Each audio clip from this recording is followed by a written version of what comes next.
Thank you. Thank you so much.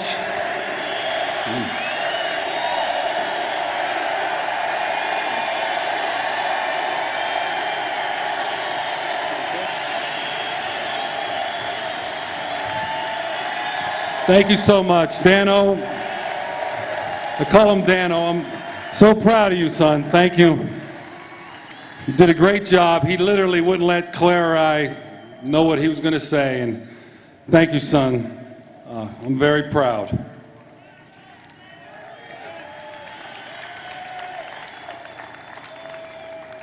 I want to thank and congratulate the families of NFL pioneers, Benny Friedman, Fritz Pollard. I enjoyed being with you this weekend, the families. Steve Young, congratulations on your induction. I've always admired your style of play. It's an honor to be in the class of 2005. To Jim and Jill Kelly, they've been friends for a lot of years. I can't imagine what you're going through. Our prayers are with you.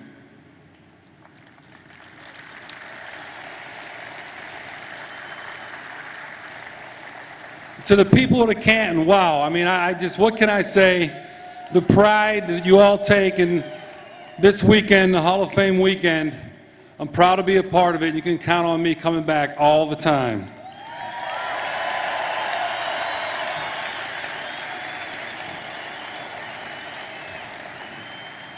Last January, when I was elected to the Hall of Fame, I challenged all Dolphin fans to overrun Canton, Ohio. And you know what? We've taken it over. Thank you. Thank you, all of you. The 13 jersey up there, everybody up in the corner, all of you, thank you so much.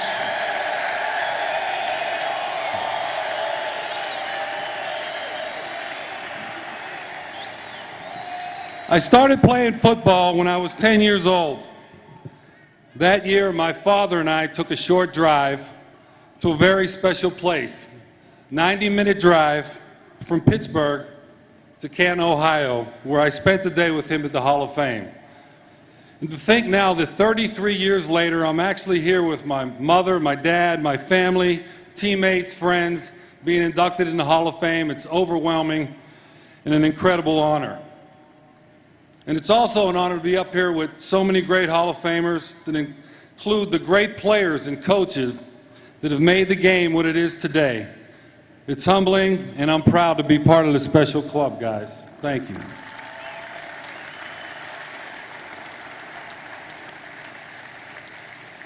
As a young man, God blessed me with a special talent to throw a football, and I was very fortunate to grow up in an environment like the city of Pittsburgh, in the neighborhood of Oakland, an area that was full of football tradition. My dream started right there on Parkview Avenue in Oakland, and it stayed there for 21 years.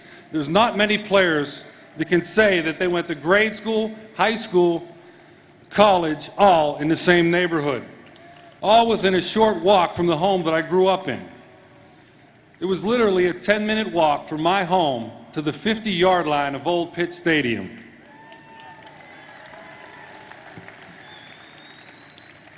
I lived right across the street from a church when I was a kid, and I still have vivid memories of playing football for St. Regis. In the morning of games, going to church in full dress uniform. We'd have cleats, pads, helmets, everything. We were wearing everything, and the coaches would lead us in prayer. It would say Hail Marys and Our Fathers in praying for victory. And then we'd march down the street, cheerleaders, band playing to play our game. And it didn't get much better than that. And you know what? We never lost. I like to think that God was on my side, but then again, it was a Catholic Church league. He was on everybody's side. Central Catholic was my high school, and it was a great place for an education. Where are you? I know there's a bunch of you here. Great place for an education, and also it was a great place to play the game of football, and many of my teammates I know are here and friends from high school. I thank you for coming to Canton. I also want to mention my high school coach, Rich Erdley, is here. And Coach, you meant so much to us. I want to thank you for taking the pride and dedication in teaching us the game of football. Of course, you know, Coach Erdelite takes all the credit for my success. To this day, he still tells the story when I went to Central that I was throwing left-handed, and he actually taught me how to throw right. Problem is, I think he believes it after all these years. Thank you, Coach. From Central Catholic, I went right down Fifth Avenue a few blocks to the University of Pittsburgh, where I had 4 great years. Pitt taught me how to compete at a high level. To tell you how talented our teams were, most weeks our practices were tougher and more demanding than any game we play on Saturday. I still say the 1980 team could have beat Georgia at 1 o'clock, Notre Dame at 4 o'clock, and been national champs if we were only given the chance. And I have some friends over there, Ricky Jackson, Hugh Green, Jimbo Covert, they'll all attest to that. To all my Pitt teammates, thanks for coming. Coach Jackie, Cheryl, Foge, Fazio. Coach Cheryl, I'll never forget your passion for the game. And I'll also never forget the advice you gave me the summer of my freshman year. After Coach Cheryl watched me throw for 15 minutes, he pulled me over and he said, "Son, whatever you do, don't let anybody change your style or how you throw the football. You just keep throwing it like you're throwing it." Coach, thanks.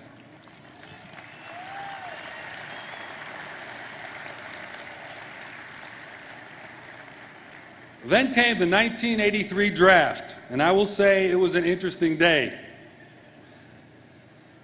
I've always been asked the question, did it bother me that 26 teams passed on me in the first round? And I would always answer no. Well, I lied.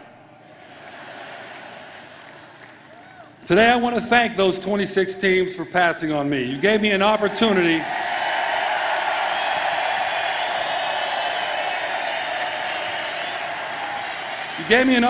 to play for one of the greatest franchises in the NFL, the Miami Dolphins.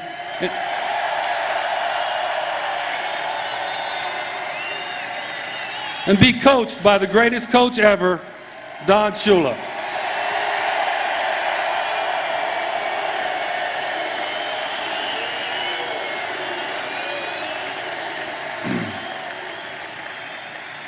Coach, other than my father, you're the most significant influence on my football career. You pushed me and you demanded my best. Coach, you were always a true professional, and I want to thank you for the example that you set for me on the field, but also in the community. We didn't win a Super Bowl together, and that's something I'll always regret, not knowing what that feels like. But you and I have won more games together than any quarterback coach in the history, combination in the history of the NFL, and it's something I'm very proud of.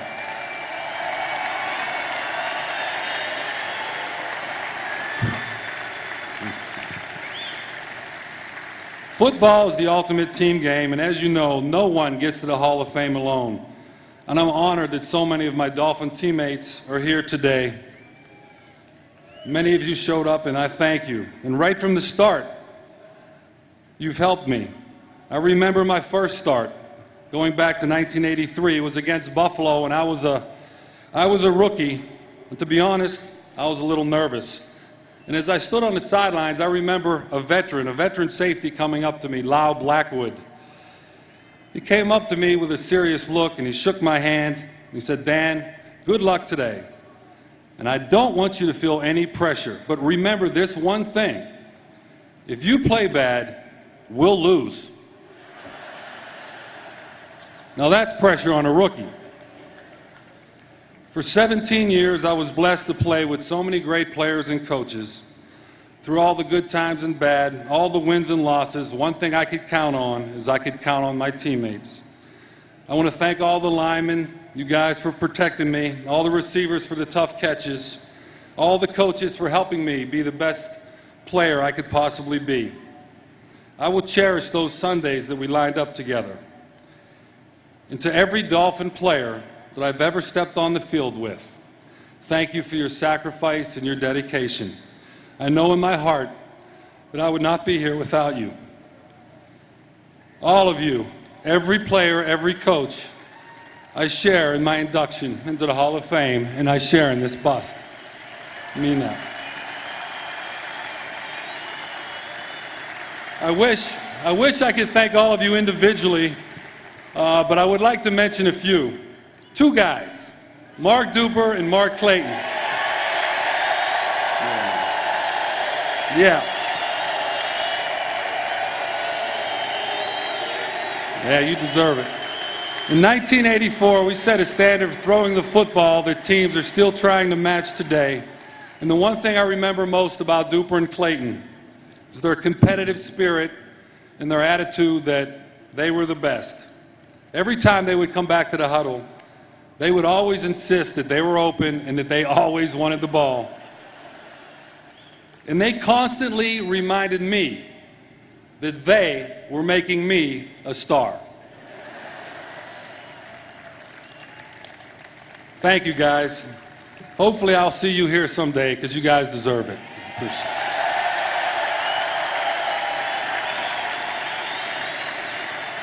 To my fellow Hall of Famer, Dwight Stevenson, who's right back here. Dwight, it was a privilege to take snaps from the best center to ever play the game of football. And to my main man, Don Strock, sitting right here. My kids call him Uncle Don. As a quarterback, I couldn't have had a better teammate to learn from or a better friend. Coach Shula, Stroker and I have something to confess. We used to have special hand signals that we'd use that if we didn't like the play you called, well, Coach, we'd just change it. And Coach, I'll tell you, it was Don's idea. I was one of the fortunate few to spend his entire career in one place, one team, and play for two great owners. I want to thank the late Joe Robbie and the Robbie family for bringing me to Miami.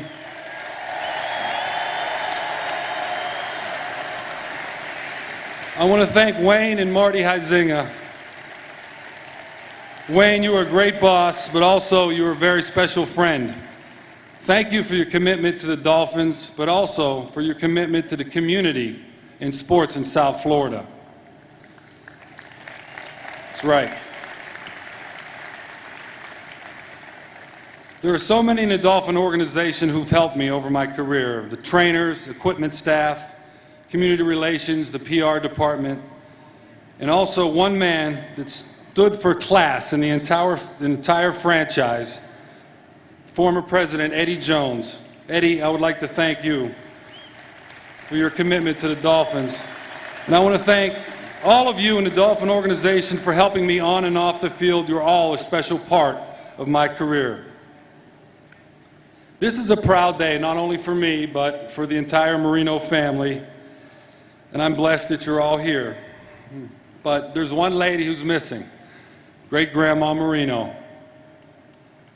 Grandma was a true Dolphin fan. She was a true sports fan. And what I loved about Grandma is she'd always say that I never threw an interception, it was my fault. And I believe Grandma. I think she was right. But she was a great lady, a tough lady, and we wish she was here. My younger sisters are here, Cindy and Debbie. All the games you went to, supporting me and cheering me on. It seems like you always put me first, and I'm glad you're here with your families. To my mother and dad, we've come a long way from Parkview Avenue. Mom and Dad, I still can't figure out why they called it Parkview Avenue, because there wasn't a park and there wasn't no view. But I could tell you that a son couldn't ask for better parents. And Mom, thank you for your dedication to Cindy, Debbie, and me. We're lucky to be raised in such a healthy and loving environment. You're the best, and I love you.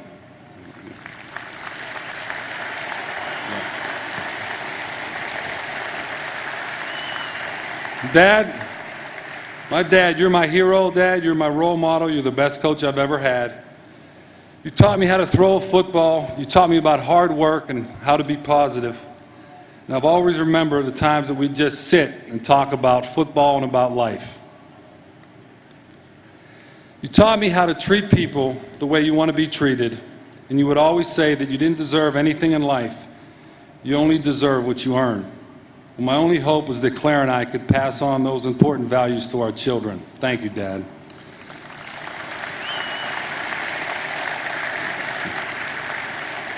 My dad would always tell me that no one does it better. Well, let me say that no one is better than you.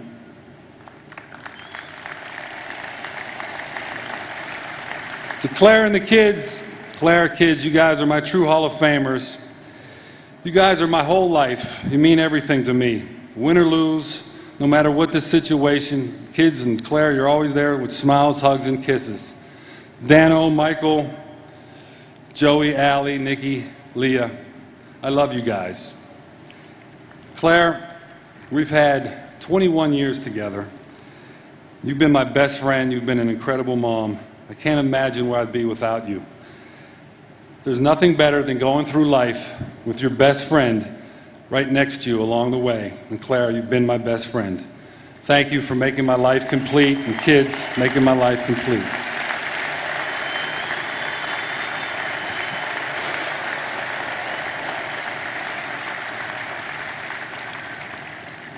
Looking back on my career, I've accomplished many things.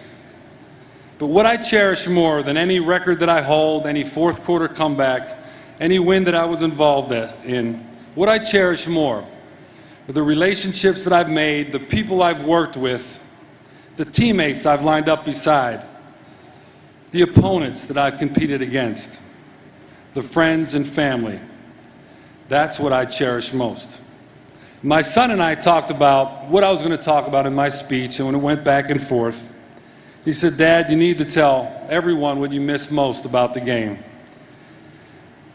To tell you all what I missed most is for 17 years, running out of the tunnel, knowing I was the starting quarterback for the Miami Dolphins and playing in front of the greatest fans in the world. That's what I missed most.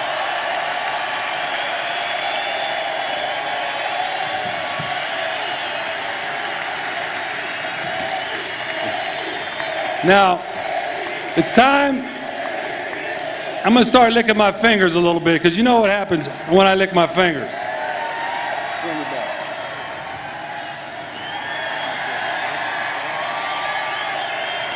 Of course, in the end, every quarterback wants one more thing. He wants one more Sunday in front of his fans with a football in his hand with one last chance to go deep. And I'm going deep. And Clayton, turn around and you go deep right there. Right there. Go. You gotta run, man. He was much quicker in his younger days, you know what I'm saying? Much quicker.